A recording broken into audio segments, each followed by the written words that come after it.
the light. Your life is beautiful. You just have one life. It's time to live it. Free yourself tonight.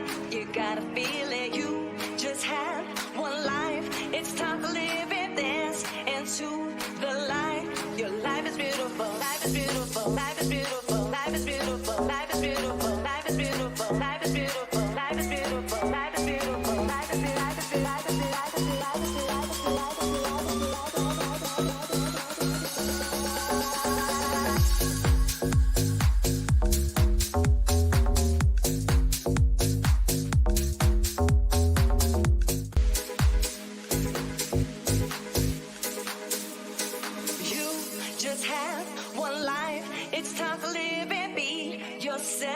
tonight. You gotta feel it. You just have one life. It's time to live it. Dance into the light. Your life is beautiful. You just have one life. It's time to live it. Free yourself tonight. You gotta feel it. You just have one life. It's time to live it. Dance into the light. Your life is beautiful. Life is beautiful. Life is beautiful. Life is beautiful. Life is beautiful. Life is beautiful. Life is beautiful. Life is beautiful. Life is beautiful. Life is beautiful. Life is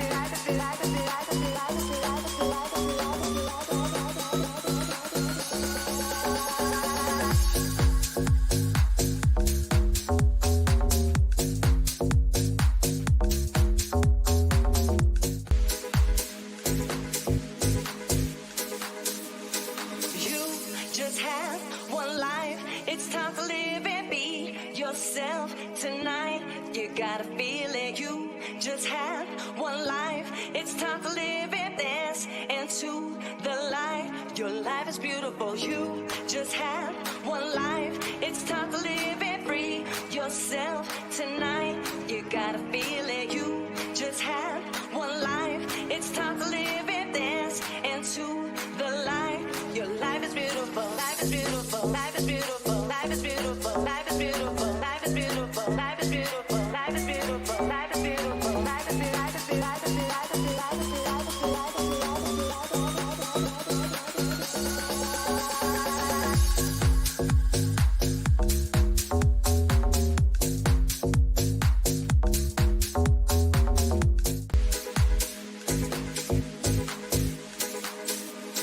You just have one life. It's time to live and be yourself tonight. You gotta feel it. You just have one life. It's time to live and dance into the light. Your life is beautiful. You just have one life. It's time to live and free yourself tonight. You gotta feel it. You just have one life. It's time to live and dance into the light. Your life is beautiful. Life is beautiful. Life is beautiful. Life is beautiful. Life is beautiful. Life is beautiful. Life is beautiful. Life is beautiful. Life is beautiful. Life is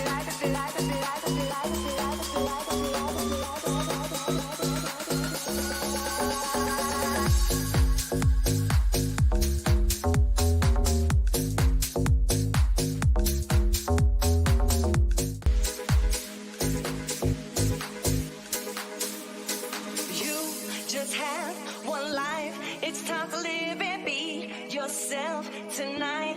You gotta feel it. You just have one life. It's time to live and dance into the light. Your life is beautiful. You just have one life. It's time to live and free yourself tonight. You gotta feel it. You just have one life. It's time to live and dance into the light. Your life is beautiful. Life is beautiful. Life is beautiful. Life is beautiful. Life is beautiful. Life is beautiful. Life is beautiful. Life is beautiful. Life is beautiful. Life is beautiful. Life is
It's time to live and be yourself tonight. You gotta feel it. You just have one life. It's time to live and dance into the light. Your life is beautiful. Life is beautiful. Life is beautiful. Life is beautiful. Life is beautiful. Life is beautiful. Life is beautiful. Life is beautiful. Life is beautiful. Life is beautiful.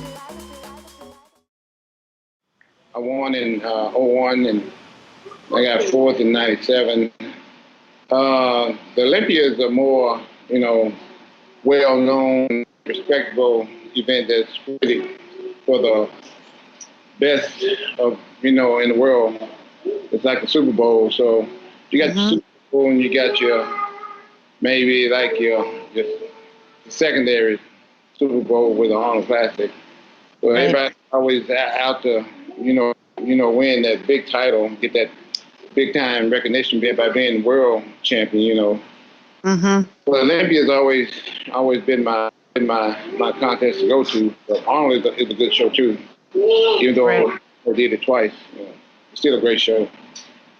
How well do you know Mr. Arnold Schwarzenegger? Well, I've done a lot of appearances with him, so I know him pretty well. He's done appearances here in Dallas, and I joined him on some of those. And then I've done a lot of his shows all around the world, and he joined me in a lot of those. So we're pretty cool. We're pretty tight. He's a real nice guy. He just is basically one of the guys, basically. That's awesome. Have you seen any of his Instagram stuff with his two little miniature animals? He got a donkey and a miniature horse in his house. Yeah, of course. That's Arnold for you. They're so cute. I love them. I haven't asked my husband for one yet, but I'm tempted. And I really want to hear the little donkey when they make their precious little noise, because I think that would be really cute. But anyways, that's fun. So, So speaking of, you have your own show that you've been running. I think you said 23 years, the Ronnie Coleman Classic. Is that correct? Yeah. It's a lot of years. And have you had Arnold there to make an appearance by chance? No, not really. We hadn't had a lot of guys make appearances there lately. We mostly just been operating it locally, for the most part. Okay. Well, I know I've heard for years people, loving your show and excited to go compete there. So congrats on having that run for so many years. I had one for 6 years, and, that was a lot of work, but it was certainly fun. So that's awesome. Yeah. So, okay. You and I got to work together at BSN, and that was a really special couple years for me there. How long were you actually at BSN as an endorsed athlete? 05 to like 11. I was there for like 6, 7 years, somewhere in there. Okay. I was there for quite a while. They were true. Yeah, it was nice. Yeah, I enjoyed it. Fun. I did too. I don't know if you realize, I called up Scott James and told him he needed a female athlete because you were working for him, and I'd been with Universal Nutrition for 7 years, and I was kind of ready for something different. And I realized I had kind of looked at BSN and I thought, I don't have any female athletes. I gotta have a female athlete. So I had a friend that gave me Scott James's number, and I just called, and he got on the phone, and I said, "This is Monica Brant." And he's like, "What? For real?" I'm like, "Yeah, for real." And he was like, "Oh my gosh, what's going on?" And I was like, "Well, I just calling basically because I saw you have Ronnie Coleman, but you need a female athlete, right?" So I ended up getting myself a contract. I was their first female, and it was always fun because, fans would come over in my line, and then they'd be like, "Oh, can you get me over there to Ronnie Coleman?" And I'm like, "Okay, probably." It was always fun to work with you. And, I just always admired your patience because, hey, for the competitions that I did, I had to be a certain way, but nothing like, the level of dryness and food and all of that you guys had to do. And I always admired your attitude towards the fans and how gracious you always were, and thoughtful of everybody. So it's fun to see how many people love you, and that you've made such a great name, not just for yourself but for the industry worldwide. And people can come to the bodybuilding and kind of like, ooh, oh, it's so, everyone's so big and muscle. And I'm like, hey, there are some amazing people in this industry. And why do we stay in it for so long? It's got a lot of great people that you become friends with, that you're inspired by. And I just, before we go on, I just felt to share that with you, and just from the bottom of my heart, I might cry. I'm a tearer. Yeah, So, it was this time in my life. talk about, and you told me, you were like, I need to do Skype, or back then we didn't have Zoom, and you wanted to do Skype so that we could see one another. And yeah, because you can read lips. like crazy. It's almost like I call it a superpower, but I lost my hearing in my 20s. So literally, I had to adjust to losing a major faculty. And the worst part about it is that audiologists in New York City were like, well, we don't know. We think it might be genetic. It might be related to this, that. That was the scariest thing to hear when you're like 25 years old. You know what I mean? Right. Like, I'm going to lose my freaking hearing. Like, what are you talking about? So I'm not lying. I went through periods of like major depression, major depression. Fitness and competing did help me find myself, because it gave me something to look forward to. It gave me something to make me feel like proud to accomplish. And I think everyone needs to feel like they're doing something. I think when people are stagnant and they're kind of like just sort of, what am I doing here? That's when people fall into deep depression. So my way of combating that is always, well, I'm doing something. I'm going back to school. I'm getting a degree in this. I'm getting that. I'm doing this, because I like to be doing. So when I started losing my hearing, it was just a major blow to my self-esteem. And over the years, as my hearing declined even worse, it changed my personality. And I've always been very like talkative and chatty, and I'm a people person. Mm-hmm. I feel like I'm really nosy. Like, I'm the person that if there's a crazy person somewhere on the block, I'm probably having a conversation with them on the street, because I want to know what made you decide to pair that plastic bag with those shoes. Whatever. You and I would be in trouble together. But with my hearing loss, it changed that aspect, because I began to develop this anxiety of not being able to hear someone's responses. Mm. So I stopped engaging with people. I stopped going to like taking classes, because I like taking classes. I always love learning. I'm like a lifelong student. I love classes and everything. If I could take a class in underwater fudge making, I would. Do they even have that? That'd be good. But I would be taking classes and I'd be falling too far behind, so I just stopped. It's hard to do it all, Superwoman. Even you, a superhero. So tell me, because I want to do. I have rapid fire questions for you. Ooh. But before that, I want to ask you just to share about the implant that you have now for your hearing, and thankfully you don't have to rely on just lip reading, but can you share about that? Because I can definitely not speak on that. And there may be someone out there that's going, oh my gosh, that is exactly what our family or somebody that they know or themselves need. So Can you share what that is?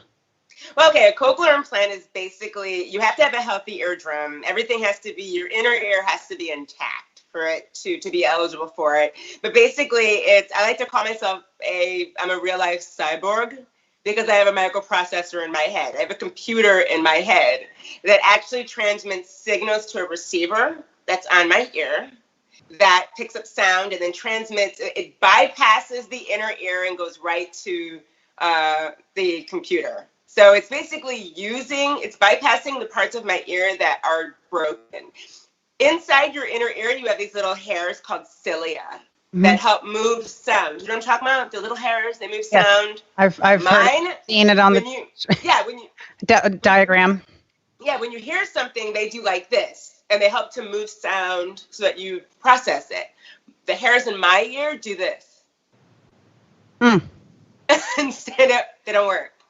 So everything else inside works. Right. It's just the things that bring sound in. So I was nervous for years. I've known about cochlear implants for forever. They've been around for years. But I was always really scared about someone, cutting my head open.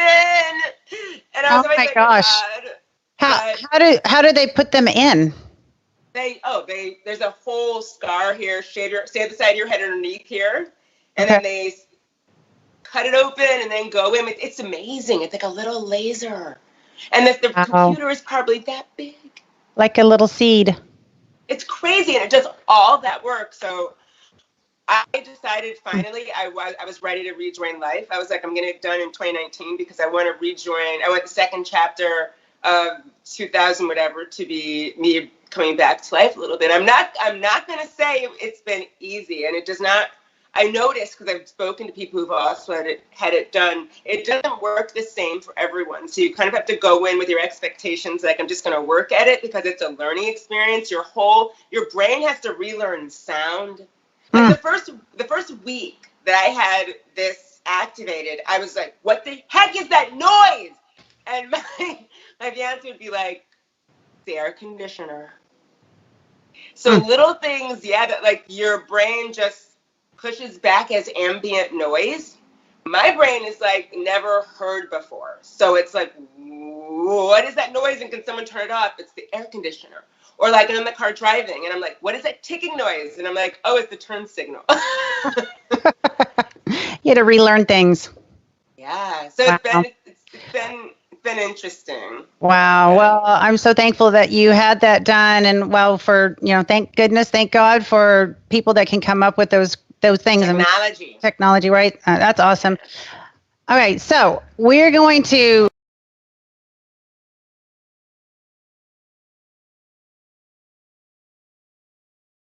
So excited to get to talk to you. And I'm kind of curious, we have for years seen each other at big events, right? It's like the Olympia, the Arnold, or Europa, or whatever the big event is that we run into each other. And it's always like, hey, how you doing? How you doing? Great. We've talked on the phone. Obviously, I've gotten to interview with you years ago, but there's so few and far between times where you can actually just talk to someone and find out a little bit about who they are. And so I was just kind of laughing because I was jotting some notes down and some questions. And my first kind of question was like, Dan, who are you?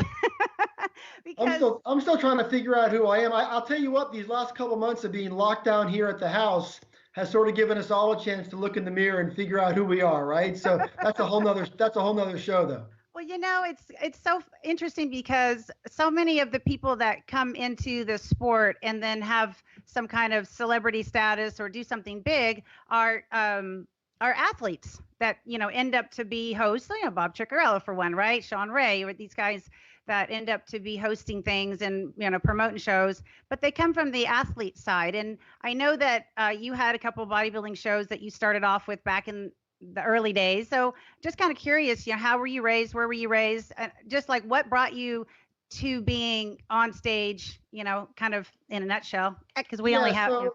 So for me, I was first of all, I was born and raised in South Florida in Miami, and then of course I went off to college and spent some time at the University of Hartford and then at the University of Miami.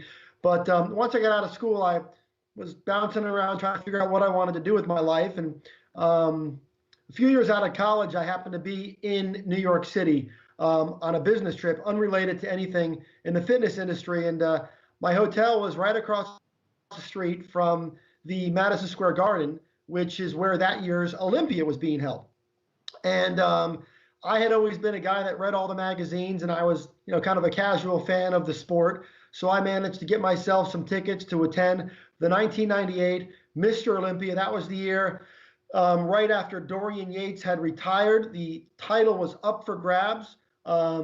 You, of course, won the Fitness Olympia title that year, but that was held in France. The Mr. Olympia title was in New York City. So I attended the event and was just so overwhelmed by the sensory overload inside Madison Square Garden that night. It was such an incredibly inspiring experience, the stage production. It was just so much fun. And I came back, and while I was there, I met a bodybuilder, a guy named Darren Charles, who was a real significant, contender at that time, and would go on to have a great career. And turned out Darren lived not too far from where I lived in South Florida. So Darren and I became good friends. He ended up becoming my trainer and started training me to do some local bodybuilding competitions. I never really did all that well, but I got a chance to kind of, you know, stick my toe in those waters and see what that whole competitive scene felt like. And then from there, I started to. He asked me if I would help him get him an endorsement contract and kind of help him advance in the business of bodybuilding. So I naively so thought, well, I guess if you want to get a contract and you want to be represented, who else do you call? You call Joe Weider. So I picked up the phone. I probably dialed information 411. I'm sure your viewers have no idea what that is. But I went out there and I called Joe and left a message for him. And an hour later, he calls back, and I'll never forget the conversation. We spoke for a good hour on all things related to bodybuilding. It was an incredibly, an unforgettable kind of a starting point, because Joe Weider, for those of you watching out there, Joe Weider is sort of the iconic, pioneering godfather of the whole bodybuilding and fitness movement. He started the International Federation of Bodybuilders, started publishing magazines, and kind of did things long before fitness and bodybuilding was trendy. Back when Joe Weider started doing things, you know, gyms weren't on every corner. There were no supplement companies. It was just a whole different world. I always say athletes looked like Babe Ruth back in those days. And now here we are, fast forward to this conversation with Joe, and he ended up asking me if I wanted to go do some work as a writer for Muscle and Fitness magazine. Oh my. So I ended up taking him up on that opportunity. I know we were visiting about your family and you getting over, you're here in LA. I don't know if you realize I lived in Marina Del Rey for 10 years. So I absolutely loved my time there. And I always think would have been fun if I was there when you were there, could have got to come train with you or, you know, do something fitnessy with you. That would have been fun. But all right, so I'm really curious about your history from the gymnastics side of things, because, you know, this fitness has really become so gymnastics. And I know that you've paid attention since the beginning of fitness, and it's really evolved a lot. Yes, all right. But first of all, I just have to tell you guys that I'm so honored and I'm so excited to be part of this show, because Monica actually was the first athlete I came and get picture with when I got in United States at the Arnold Classic. I think it was my first Arnold Classic as a visitor. It was Arnold Classic 2007. And I was so excited. I saw Monica, I got picture with her. It was, oh my God, it's made my day. Monica, you maybe not remember me because I was blonde. I was in a crazy outfit, because I never know what Arnold Classic looks like and what Arnold Expo looks like. I thought it's huge party, you know, like party. Oh yeah. That's why I was dressed like crazy. Aww. It was just, because you are so popular in Russia, and and, you know, I remember your pictures in magazines, and I remember I had your huge poster in my gym. And when I was looking at it, I was like, oh my God, possible to look so sexy and muscular at the same time. I mean, yeah, you are inspiration for so many, and I'm just so honored and so thankful that you guys brought me to the show. Thank you so much. Oh my goodness. It's a pleasure.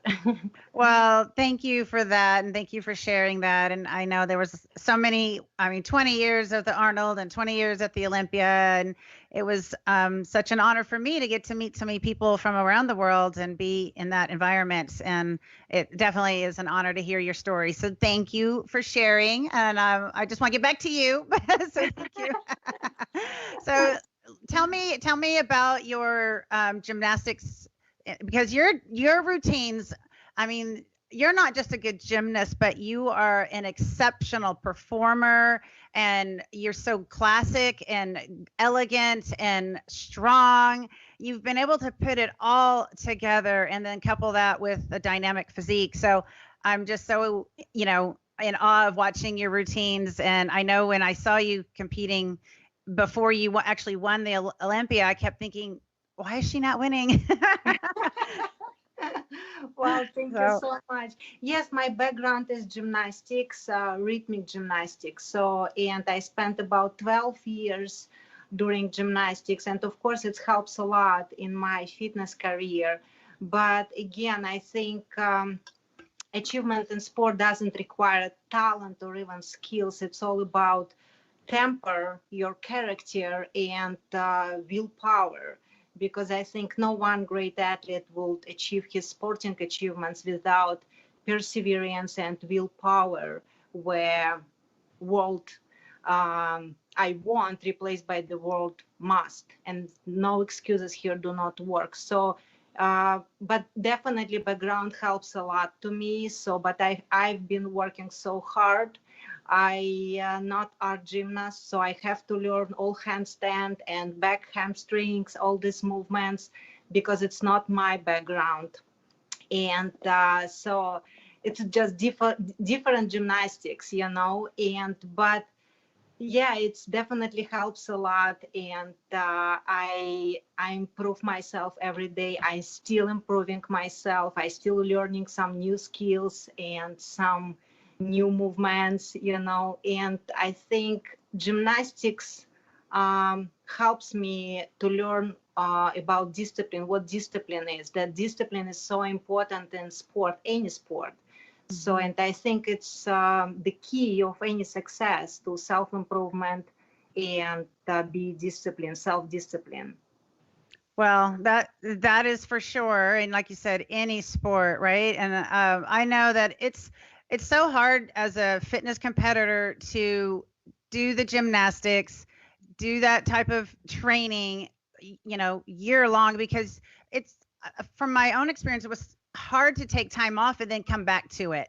You almost had to kind of keep it going because you have to kind of start over again with the strength, right? With that strength just to get to, right, to do that. So I know for me, it was really challenging to figure out how to best train for the gymnast part and then the physique part, and you know, if I was going to do any cardio. So how do you balance those out? Like, what's a typical week look like for you when you're in the midst of preparing for a show?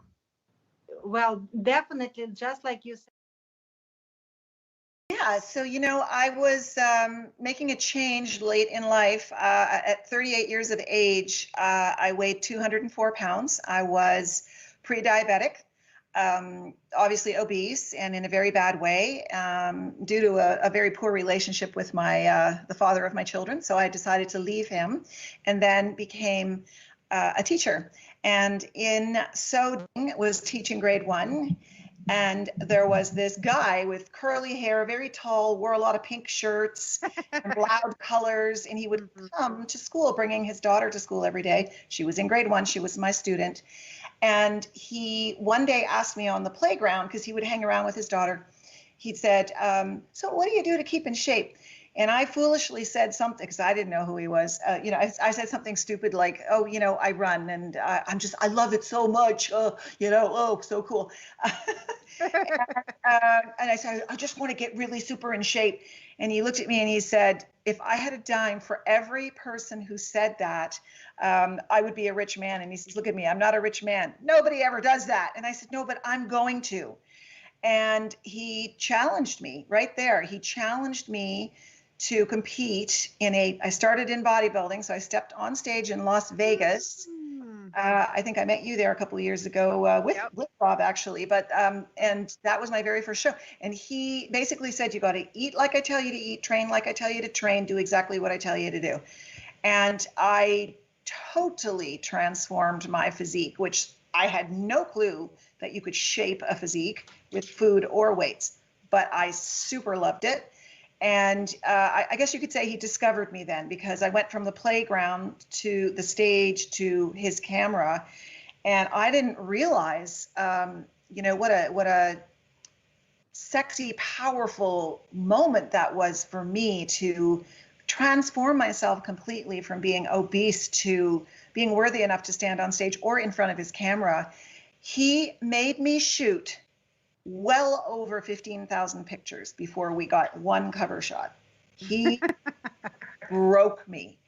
But I was glad he pushed me that hard. And then my story broke a little bit in the pages of, the magazine that you and I know and love so well, Oxygen.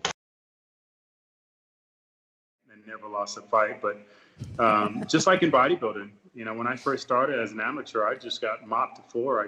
People mopped the floor at me, but I didn't know it at that time, and my trainers did. Ty McGuire, my martial artist instructor, he knew.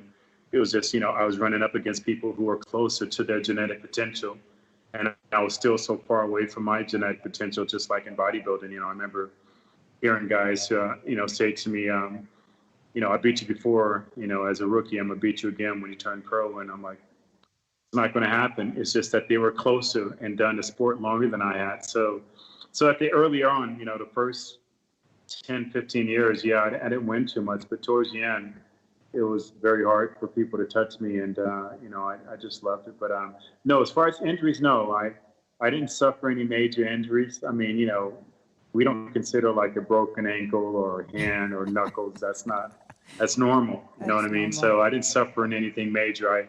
I more or less caused damage to other people than they caused to me. So, breaking ribs and, breaking a rib or giving them a skull fracture or something like that, but again, it's kind of like when you watch MMA now against real respectful fighters.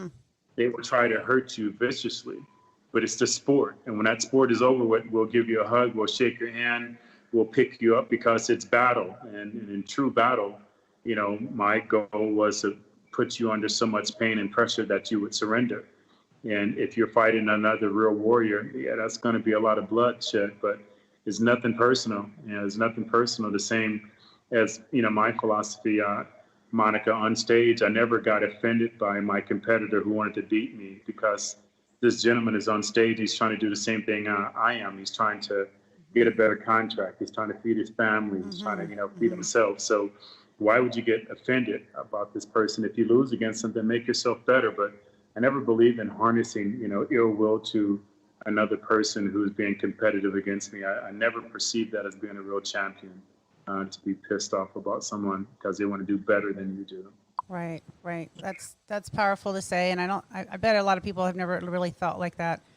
You hear so many people grumbling and complaining. Yeah. Like, hey, we're all working hard. We all work, you know what I mean? And hard. the truth is, right, if you're really upset about it, go and talk to the judge. Yep. Don't talk to your female or your male competitor that you competed against. Right. Go holler at the judge because they're the ones who control. I didn't make the decision. Right. They did. So if you're really all about that, go holler at who it counts. Don't step to the other person. They don't have anything to do with it. I won a show in 2010. It's the first show I'd won since the 1998 Olympia. And it was a different organization. Anyways, I win the show and I go up to my hotel room and gonna go change and come back down. They're having a party in the hotel lobby or whatever for all the athletes. And I get in the elevator with the girl who'd been winning and her husband at the time, and she came in second. And I was trying to just visit like nicely on the elevator ride up to the floor. And she literally spun on me and went off on me about how the show was rigged and I knew it and how could I, what in the world am I thinking? And I was so floored. I've never had, I was like, just like you're saying, like we're all on the same stage and we all tried hard. Like, what are you saying? All the hard work I did wasn't necessary. I mean, what? Anyways, it was such a blow. And that particular show, I was by myself because it was in Canada and my family couldn't come. It was too much, right? My trainer was up there and some friends, but I was like kind of floored for a minute. I had to call my trainer and my friends. I'm like, can you come up here for a minute? I just need a minute. I mean, I hadn't won a show in 12 years and I win a show and I'm like pummeled. And I was like, can you come and just kind of like help me get through this? Cause it was such a big. No, Monica, I've always thought that you never know a real champion. A champion isn't proven as a real champion until he goes through obstacles. And normally, for example, that's losing or having a major injury or something that set you back and you pierce through that problem and you persevere. So you know, just because you're winning all the time, that'll make you a champion. We both know that. We've seen other champions win a lot. And as soon as they lose, you see the real personality comes out. So, you know, it's easy to win. Everybody's, you know, want to hang around you. The money's coming in, you know, contracts is coming in. Let yourself go through some obstacles, and then you'll see who that person really is. So, yeah, I agree with you. Hello, Wendy. I have a question. How would you summarize your growth to, and I can't read this, the things over it. I can't read that word because the mouse is over it. There we go. Summarize your growth to become who you are, taking into account your journey with all your wins, losses, and opportunities. And Claudia, that's such a big question. Oh my goodness. Hopefully Wendy can take hold of that question. I have to try not to talk too much. That's my problem. It's okay. Hey, we love hearing you. Everything I do. I don't know why. It's just how I operate. But you know, I would say that it's a really interesting concept, you know, winning and how that changes you. Because if you think about this, you know, I've heard people say, you know, winning isn't everything, or people say, don't get your hopes up. And, you know, I'll be happy if I just, you know, I don't want to expect too much. And, you know, yes, it's true. But I would say that the idea of like, you know, don't get your hopes up or whatever. It's more like a retrospective idea, right? Because if you go into a competition that you've worked so hard for, you have to go in with this mindset that like, I'm here to win and I want to win. Like I've put everything in, why not me? Why can someone else win and not me? So you have to go in believing that you could be the one, right? But the reality is that it's possible that you won't be. And so rather than try to protect yourself and handle that, and this is the biggest thing that I think I've learned in my journey, just through winning a lot less times than I've lost. That's the reality. You know, if you win, I guarantee if you're like at the top of your game, you've lost a lot more times than you've won. So you have to know how to take that. Right. I guess learning through losing so many times, if you keep going, because usually either it's too much and you don't keep going, but if you're somebody like me and Monica who do keep going, you have to be able to understand and you know, deal with all of that loss. And I think that the learning lesson is it doesn't keep me from going into my next competition with you know, a tainted view of what I'm capable of. I go in with just as much desire and belief in myself that I can win this one. I don't like lose sight on that. And then after I don't, which is more times than I do, you know, I didn't go in saying, you know what, winning isn't everything. I went out saying, you know, winning wasn't everything. And that's kind of, I think, what it is about, you know, when it comes to wins and losses. Anyone who has been doing something for a long time and has, you know, a lot of accomplishments, they have a lot more, you know, losses than accomplishments. And that is hard to take. But it's like you kind of figure out after the fact, you look at your whole journey and you go, okay, but look at all these things that I gained along the way. But if you're only judging based on whether you won or not, well then even if you win, it's going to be empty. It'll be like a big smoke because there was nothing that you're not really absorbing all these things that you actually were.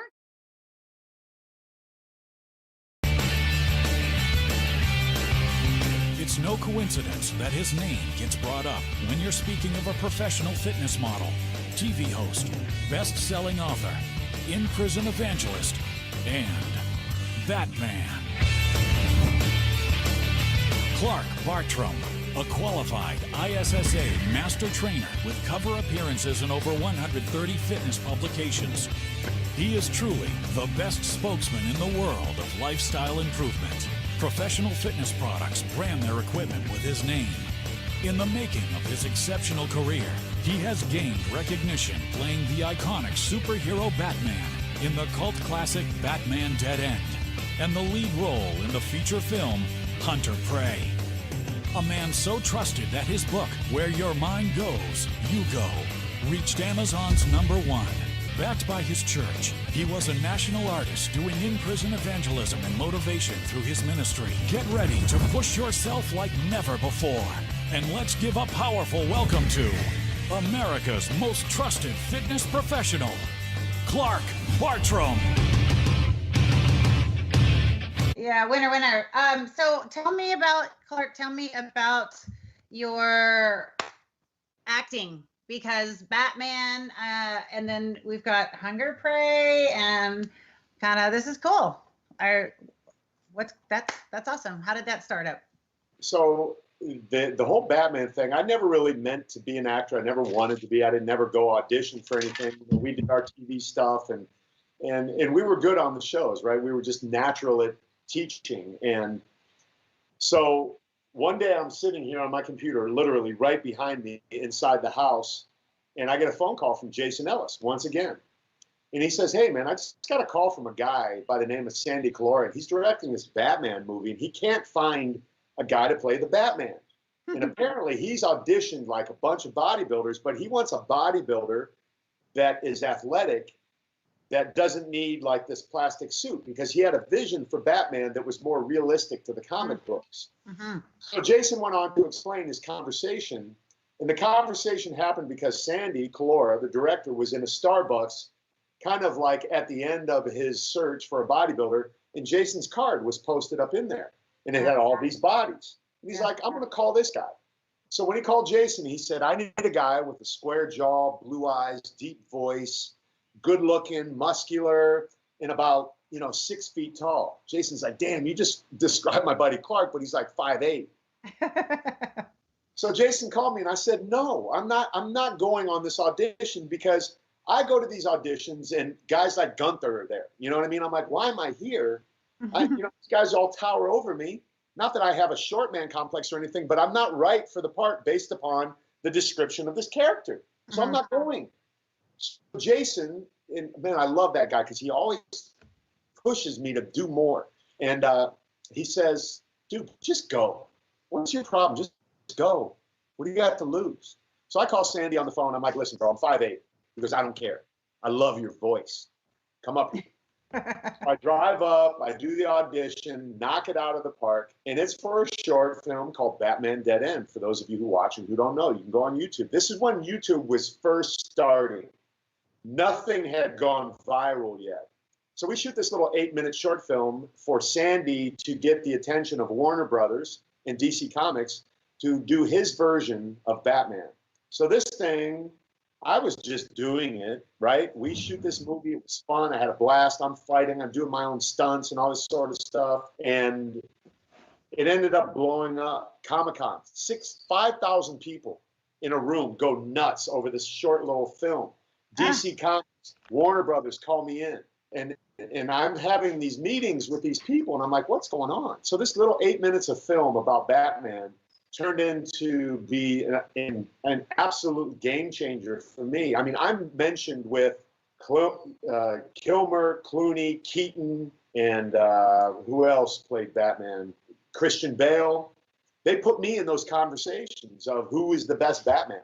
And I really identified with the character, honestly, I did. And who knows? Maybe I do go out at night. You have a Batmobile, don't you? Hey. Yeah. I love it. I love it. That's such a fun story. I remember talking to you at some point, I think when that first was going on, because I remember you telling me about it, but I just, I didn't really ever hear like the big final story, but I do remember hearing something about it. You were all excited about it. That's so cool. I love it. And crazy. To this day, I still see photos and little dolls that they make of me that are lifelike. I mean, like real live me. I got one sitting right in there.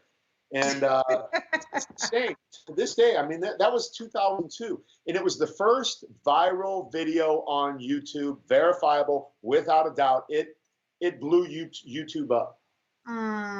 That's awesome. How fun is that? Like, can you do a remake of it? Do a new one? Sandy